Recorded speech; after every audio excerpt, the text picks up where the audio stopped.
వాళ్ళందరూ ఈ యూత్లో ఉన్న వాళ్ళందరూ బాలకృష్ణ గారిని ఒక జోకర్గా వాడుకుంటారు కొన్ని చోట్ల. అలాంటి ఒక వ్యక్తి వంశంలో నుంచిన ఒక వ్యక్తిని చాలా సినిమాలు చేశారు ఆయన. బాగా ముద్దుల మావయ్య అవన్నీ చేసినప్పుడు చంకలు గుద్దుకొని చూసాంగా, బాగున్నాడు బాగా చేశాడు అన్నాంగా. మరి సడన్గా బాలకృష్ణ గారిని ఎందుకు కామెంట్ చేస్తున్నారు? చాలా దారుణంగా ట్రోల్ చేస్తున్నారు ఆయన్ని. అది నేను చూసినప్పుడు అంతా తిడతాను స్టూడెంట్స్. చదువుకోవడానికి వచ్చారా మీరు ఇట్లా పనికి మనల్ని కామెంట్లు చేయడానికి? ఆయన గురించి మీకేం తెలుసు అని. యాక్చువల్గా అండి నేను ఒక ఆర్టిస్ట్ని, ఆయన ఒక ఆర్టిస్ట్. డైరెక్టర్ ఫస్ట్ రైటర్ రాస్తాడు, డైరెక్టర్ ఇలా చేయమంటాడు, ప్రొడ్యూసర్ ఫైనాన్స్ చేస్తాడు, ఆర్టిస్ట్ ఏం చెప్తే చేస్తారు.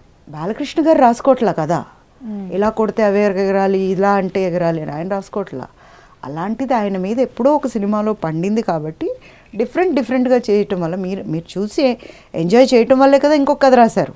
అంతేకాని ఆయన్ని మీరు ఆడుకోవటం ఏంటి? మీ వయసు ఎంత, ఆయన వయసు ఎంత, ఆయన ఎక్కడా మీరెక్కడా? నేను ఒకటే చెప్తా, ఈ పిల్లాడు కానీ పెద్దాడు కానీ ఎవడన్నా కానీ ఆయన స్థానానికి నేను ఆయన కాసేపు బ్రతిమలి, సార్ కాసేపు మీరు ఆగండి, మీ రోల్ అతను చేస్తాడు, కాసేపు మనం చూద్దాం సార్ అంట, రా నా ఎంబెటర్ నేను తీసుకెళ్తా అంట. ఇలాగే పెడతాను నేను వాళ్ళకి కామెంట్. కాబట్టి మూసుకొని జాగ్రత్తగా ఉండండి, ఇంకొకసారి మాట్లాడు. ఎవరు అనుకుంటున్నారు ఆయన్ని?